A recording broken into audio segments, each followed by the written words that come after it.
อ่าสภาวะอารมณ์ยังไม่เป็นเอกคตาหมายความว่ายังแปรปรวนอยู่แปรปรวนอยู่แต่ทีนี้เราก็ต้องมีสติมีสติในการดำเนินชีวิตซึ่งตั้งแต่ตื่นเช้ามาแล้วสติเป็นตัวสำคัญสุดตั้งแต่รู้สึกตัวลืมตาขึ้นมาแล้วเราก็ต้องระลึกอยู่เสมอวันนี้เรายังโชคดีที่เรายังมีโอกาสที่จะได้บำเพ็ญบุญกุศลสร้างคุณงามความดีสร้างประโยชน์ต่อตัวเราโดยเฉพาะด้านจิตใจแล้วก็สร้างคุณประโยชน์ต่อครอบครัวสร้างประโยชน์ต่อประเทศชาติบ้านเมืองซึ่งธรรมะเหล่านี้แหละจะช่วยมาเป็นเกราะป้องกันให้พวกเราไม่ได้กระทำสิ่งที่ไม่ดีเพราะอย่างน้อยเรารู้ตัวเสมอว่าทำอะไรลงไปและก็จะทำอะไรอยู่ถ้าเราคิดว่าทำแล้วทำให้เราไม่สบายใจมีความทุกข์ใจเราก็หลีกเว้นสิ่งนั้นไปหลีกเว้นสิ่งนั้นไปแล้วก็ไปทำในสิ่งที่ดีกว่าสิ่งที่ดีกว่านี่เรายังมีอยู่รอให้เราทำอยู่เราก็ต้องหมั่นทำโดยเฉพาะเรื่องการฝึกตนฝึกห้ามจิตใจตัวเองนะฝึกห้ามจิตห้ามใจตัวเองไม่ให้กระทำความชั่วนะไม่ให้กระทำความชั่วซึ่งวันนี้ก็จะได้เอาธรรมะขององค์พระสัมมาสัมพุทธเจ้ามาแบ่งปันให้กับญาติโยมก็หวังว่าจะเป็นประโยชน์เนาะเป็นประโยชน์ต่อท่านทั้งหลายไม่มากก็น้อยแล้วก็นำไปคิดพิจารณาต่อเพราะว่าการฟังธรรมนี้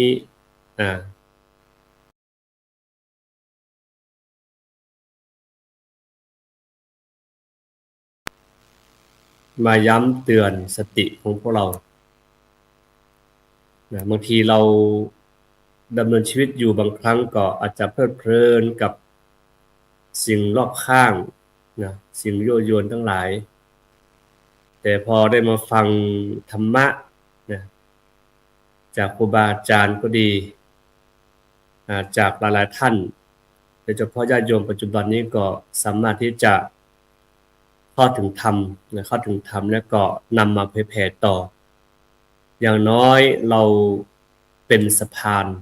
หรือมาช่วยเตือนแล้วก็มาช่วยกันดึงขึ้นมาแล้วถ้าเรามีกิริยธรรมเช่นนี้เนี่ยเราจะทำให้ชีวิตของเราเนี่ยมีที่พึ่งมากขึ้นบางครั้งเราอาจจะคิดไปเองว่าทำไมเราต้องอยู่คนเดียวทำไมเราต้องประสบทุกข์คนเดียวคิดไปปรุงแต่งไปอ่าปรุงแต่งไปคิดว่าไม่มีใครรักเราแล้วคิดว่าไม่มีใครอยู่กับเราแล้วคิดว่าพ่อแม่ไม่รักเราอย่างนั้นอย่างนี้ปรุงแต่งไปเรื่อยๆมันก็ทำให้ไปไกล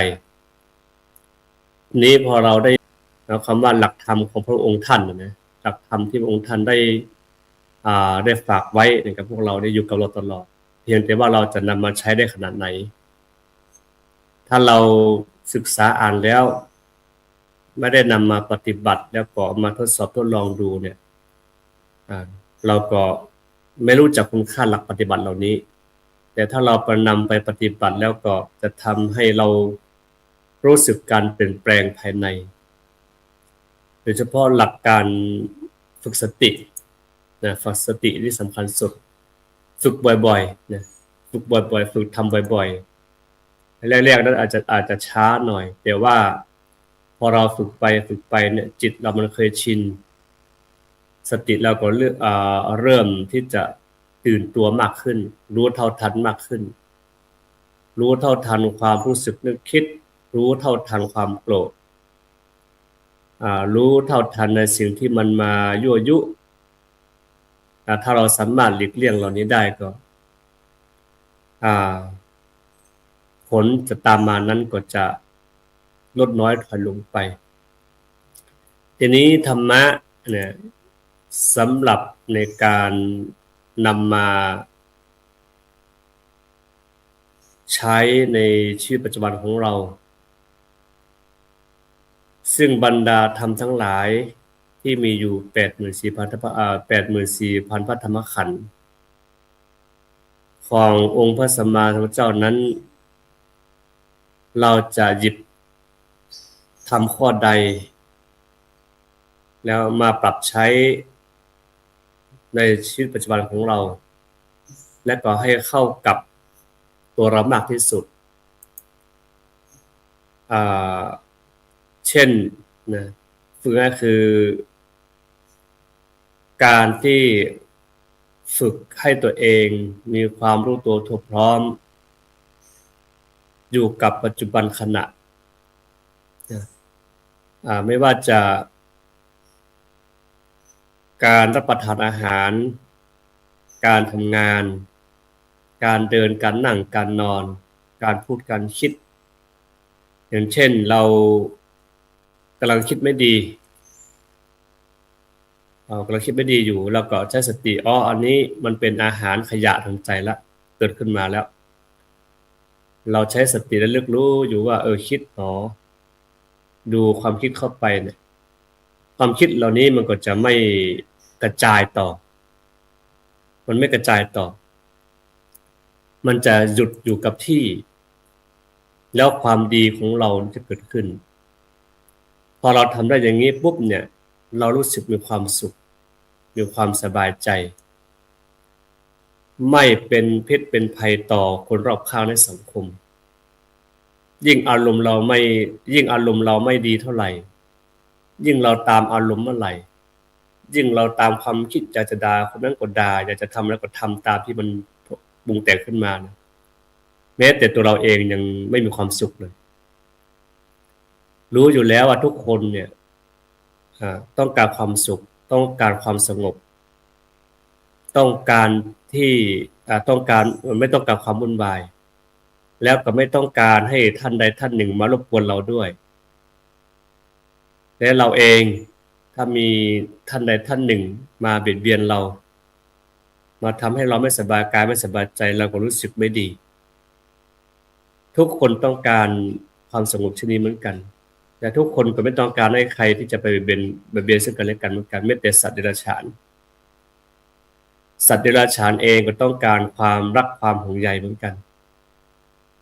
เขาก็มีความรู้สึกแล้วก็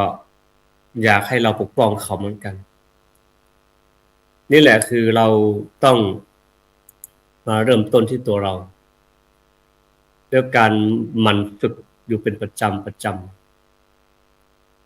ฝึกแล้วฝึกอีกวันละ5 นาที10 นาทีโดยการมาระลึกรู้ตามอารมณ์ที่มันเกิดขึ้นตามความคิดที่เกิดขึ้นอารมณ์ที่มันฝ่ายบวกเนี่ยจะทำให้เรามีความสงบสุขอยู่ตลอดทั้งวัน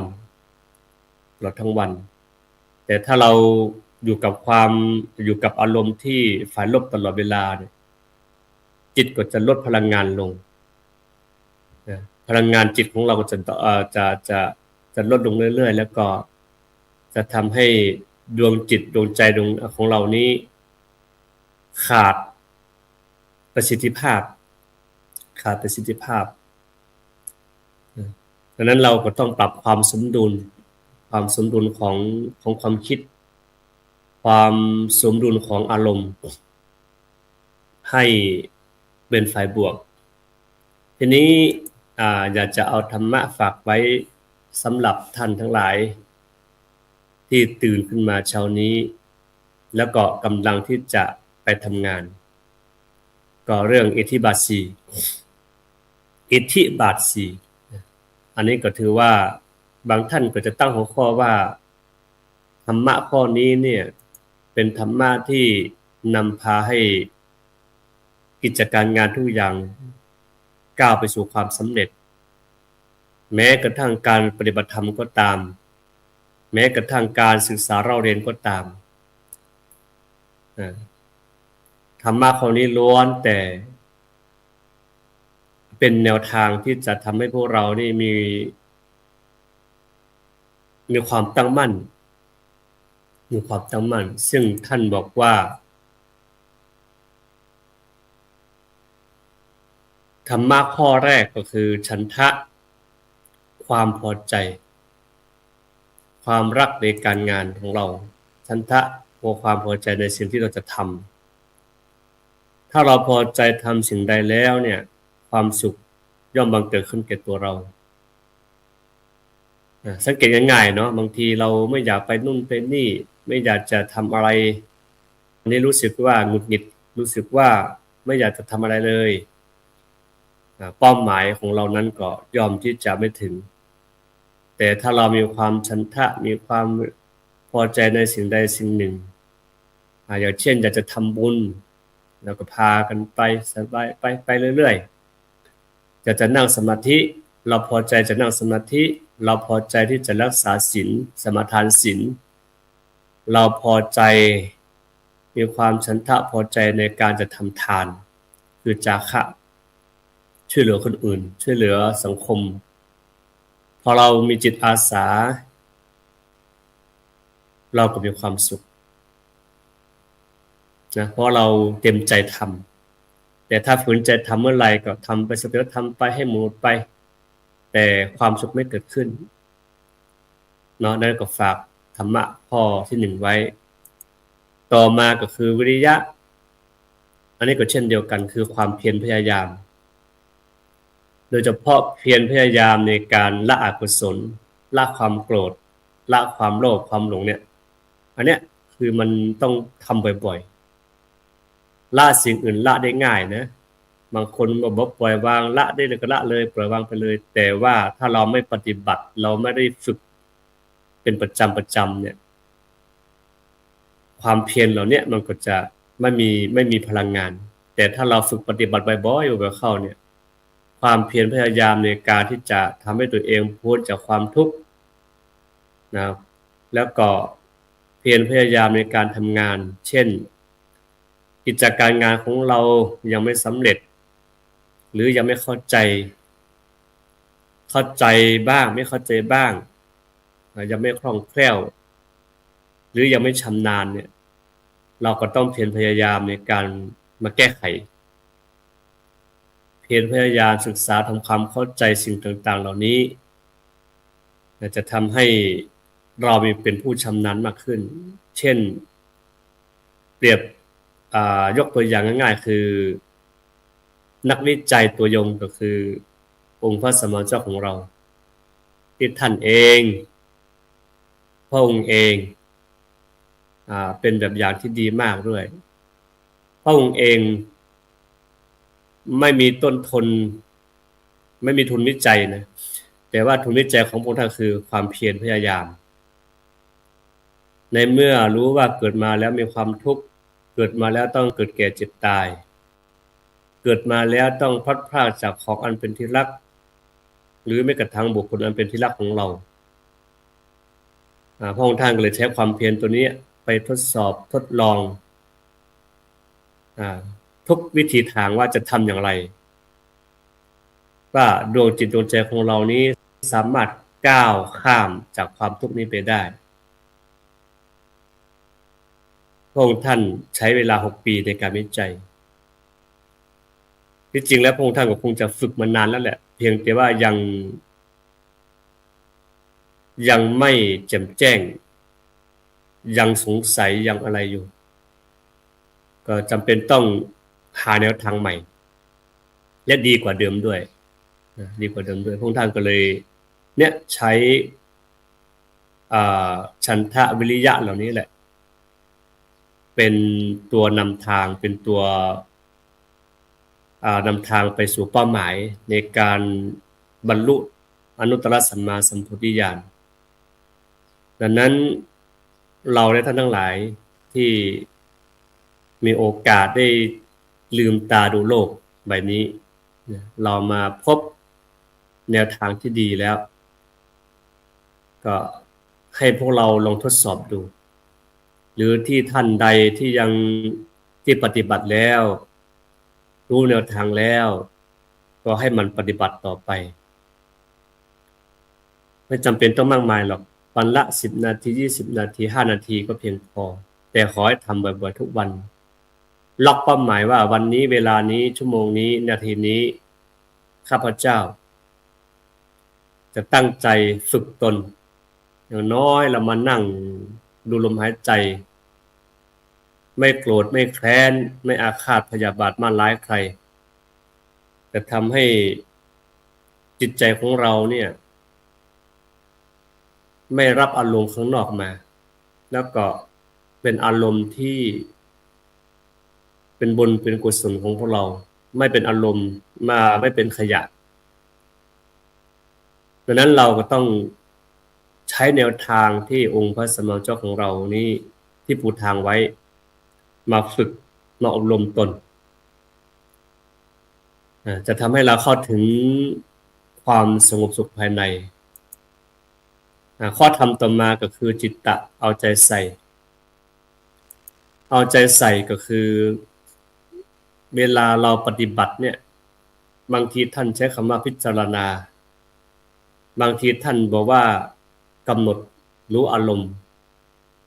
กำหนดรู้เท่าทันอารมณ์แล้วก็กำหนดรู้เท่าทันความคิดที่บังเกิดขึ้นแต่ทีนี้จิตตะนี่ก็มีส่วนสำคัญมากคือเอาใจใส่ถ้าเวลาเราปฏิบัติไม่เอาใจใส่อิริยาบถย่อยอิริยาบถใหญ่โดยเฉพาะการยืนเดินนั่งนอนกินดื่มพูดคิดเหล่านี้ล้วนแต่เป็นอิริยาบถใหญ่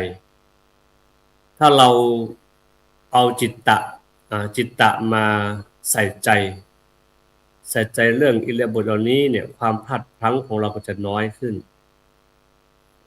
การหลงลืมสติก็จะน้อยจะเกิดขึ้นน้อยแต่ถ้าเรามีจิตตะเอาจิตตะเอาจิตใจใส่ใจก่อนจะลุกก่อนจะเดินก่อนจะนั่งก่อนจะคิดก่อนจะพูดก่อนจะรับประทานอาหารเนี่ยถ้าเราใช้สติใช้จิตใจมากำหนดหรือพิจารณาทุกครั้งเนี่ยมันจะทำให้จิตของเราสมบูรณ์ขึ้นแล้วก็มันจะเผลอออกไปข้างนอกได้น้อยมากลองดูนะลองปฏิบัติดูเพราะว่าหลักธรรมคำสอนนี้ต้องนำไปปฏิบัติทดสอบดูไม่เช่นนั้นแล้วปุ๊บเนี่ยมันก็ความเปลี่ยนแปลงภายในจะไม่เกิดขึ้นถ้าปฏิบัติจริงๆแล้วภายใน3วัน7วันเนี่ยเราจะรู้สึกถึงความเปลี่ยนแปลงภายในของเราจากที่มันร้อนจากที่มันวุ่นวายจากที่มันแปรปรวนเนี่ยก็จะสงบร่มเย็นลงแล้วอารมณ์ของเราก็จะขจัดสิ่งที่มันไม่ดีออกไปเรื่อยๆจะขจัดออกไปก็จะไปเหลือแต่อารมณ์ที่มันเป็นบวกกุศลจะทำให้เราที่จริงแล้วไม่จำเป็นต้องรอไม่จำเป็นต้องรอ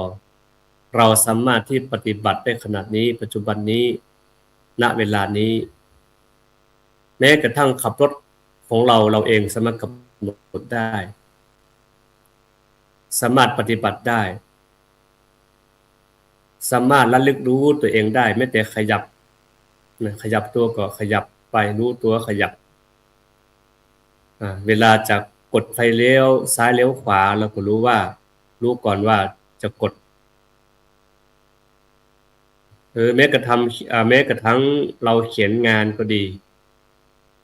พิมพ์คอมก็ดีหรือเขียนรายงานก็ดีเรารู้มือเราเคลื่อนไหวเราก็สามารถที่จะรู้ได้เลยปฏิบัติไปเรื่อยๆเพราะว่าสิ่งเหล่านี้เกิดจากจิตสั่งเพราะว่าจิตเป็นนายกายเป็นบ่าว อ่าดังนั้นเราก็ต้องฝึกนะต้องฝึกนะเวลาคนไล่หลังมาต่อจากนั้นวิมังสาทบทวนแก้ไขงานคือถ้าเรายังไม่แน่ใจในการงานที่เราทำอยู่นั้นว่าจะมีจุดบกพร่องตรงไหนอย่างไรหรือยังไม่สมบูรณ์เนี่ยเราก็เอาวิมังสาเนี่ยมาไตร่ตรองมาทบทวนงานของเราเพื่อละเอียดขึ้นดีขึ้นแม้กระทั่งหลักการปฏิบัติก็เช่นเดียวกันอ่าที่วัดพระธาตุชิจมทองนี่เวลาปฏิบัติแล้วเนี่ยท่านจะให้มาทบทวนก็หมายความว่าภาษาปฏิบัติแปลว่าทวนญาณที่จริงแล้วคือการทวนปฏิบัติให้เข้าใจหลักแนวทางการปฏิบัติมากขึ้นแล้วก็ให้เข้าใจเรื่องอารมณ์ตัวเองมากขึ้นเป็นการทบทวนเรื่อยๆก็คือวิมังสานี่แหละมาเป็นการทบทวนเรื่องการปฏิบัติทบทวนเรื่องอารมณ์ทบทวนกับเนี่ยมันจะทำให้เราแจ่มแจ้งมากขึ้นนะจากที่ปฏิบัติแล้วมันยังขุ่นมัวอยู่ยังกำหนดไม่ชัดเจนยังสังเกตไม่ชัดเจนรู้เท่าทันไม่ชัดเจนแต่พอเราปฏิบัติรอบ2รอบ3รอบ4มาเนี่ยมันก็จะชัดเจนขึ้นความไวของสติมากขึ้นจิตของเราตื่นขึ้นจิตของเราสะอาดขึ้นรู้เท่าทันกิเลสที่มันจรเข้ามาได้ง่ายขึ้นไวขึ้นเราก็จะเป็นนายเราจะเป็นผู้ห้ามและก็ไม่ให้กิเลสเหล่านี้มีพละกำลังบังคับบัญชาเราแล้วแม้กระทั่งการงานก็เหมือนกันการงานถ้าเราเอาวิมังสามาทบทวนไตร่ตรองให้รอบคอบเนี่ยความผิดพลาดของเราก็จะไม่เกิดขึ้นเกิดขึ้นก็น้อยที่สุดดังนั้นสตินะฝึกสติบ่อยๆทบทวนบ่อยๆคือวิมังสาทบทวนดูว่าในแต่ละครั้งของเราเนี่ยทำอะไรลงไปปุ๊บเนี่ยบางทีก็ต้องย้ำแล้วย้ำอีกอย่างเช่นบอกนักเรียนว่าก่อนส่งงานนี่นะก่อนส่งงานเนี่ยทบทวนดูว่าเขียนอะไรลงไปบ้างตัวเลขก็เหมือนกันนะตัวเลขกับอะไรกันต้องเช็คดูให้หมดก่อนส่งงานเพราะว่าส่งให้ครูบาอาจารย์แล้วปุ๊บอย่างเช่นส่งข้อสอบเนี่ยถ้าเราไม่ทบทวนเนี่ยส่งแล้วคือแล้วเลยผิดแล้วผิดเลยแต่ก่อนส่งนั้นเราต้องทบทวนอย่างถี่ถ้วนอย่างรอบคอบ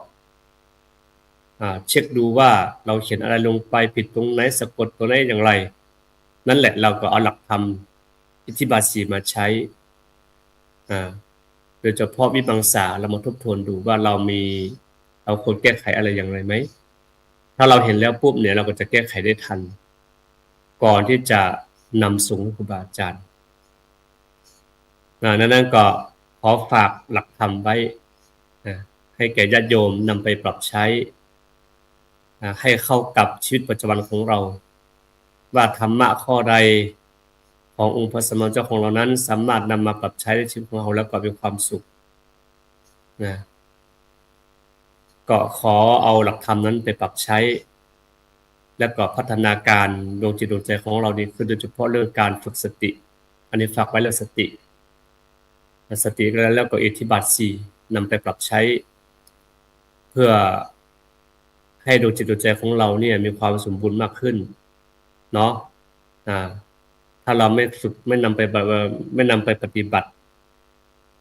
ก็สิ่งเหล่านี้ก็จะจากตัวเราไปแล้วก็เราก็ไม่เข้าถึงแก่นของหลักธรรมคำสอนขององค์พระสัมมาสัมพุทธเจ้าแล้วความสงบสุขความสันติสุขเหล่านี้ก็จะห่างจากตัวเราไปท้ายรายการแล้วก็ต้องขออนุโมทนาบุญสาธุกับญาติโยมที่คอมเมนต์ให้กำลังใจในการเผยแผ่ธรรมะเช้านี้ซึ่งทุกวันพฤหัสเวลา 7:00 นถึง 7:30 นทุกเช้าวันพฤหัสก็จะมาพบกับญาติโยมซึ่งก็คือได้รับมอบหมาย อาจจะจากพระอาจารย์พระครูโสพลด็อกเตอร์ให้มาทำหน้าที่ทุกวันพฤหัสเช้าพฤหัสแต่ทุกคืนวันพุธนั้นก็จะพบกับญาติโยมเรื่องรายการวิปัสสนาเคลื่อนที่อันนี้ก็นำเอากลุ่มวิปัสสนาจารย์ที่ตั้งใจประพฤติปฏิบัตินี้มาเล่าสู่ประสบการณ์กันฟังเนาะดังนั้นก็ขอทุกคนจงมีความสุขความเจริญแล้วก็ตั้งมั่นในคุณงามความดีขอให้ทุกคนอย่าได้ประมาทในการดำเนินชีวิตแต่ละวันนะก็ขอให้คุณงามความดีบุญกุศลที่ญาติโยมทุกท่านทุกคนได้บำเพ็ญบุญกุศลมาไม่ว่ามากน้อยเท่าใดก็ตามก็ขอให้คุณงามความดีธรรมะของพระสงฆ์เจ้ามาปกป้องคุ้มครองให้ญาติโยมให้พ้นจากทุกข์จากโศกจากโรคจากภัยแล้วก็เพื่อมีความเจริญงอกงามไพบูลย์ในหลักธรรมคำสอนขององค์พระสัมมาสัมพุทธเจ้ายิ่งขึ้นไปท่านใดที่มีความสุขก็ให้มีความสุขยิ่งขึ้นไปท่านใดมีความทุกข์ก็ขอให้พ้นจากความทุกข์ในปัจจุบันนี้ด้วยการทุกข์พันทุกข์คุณได้เทอญเจริญธรรมสาธุ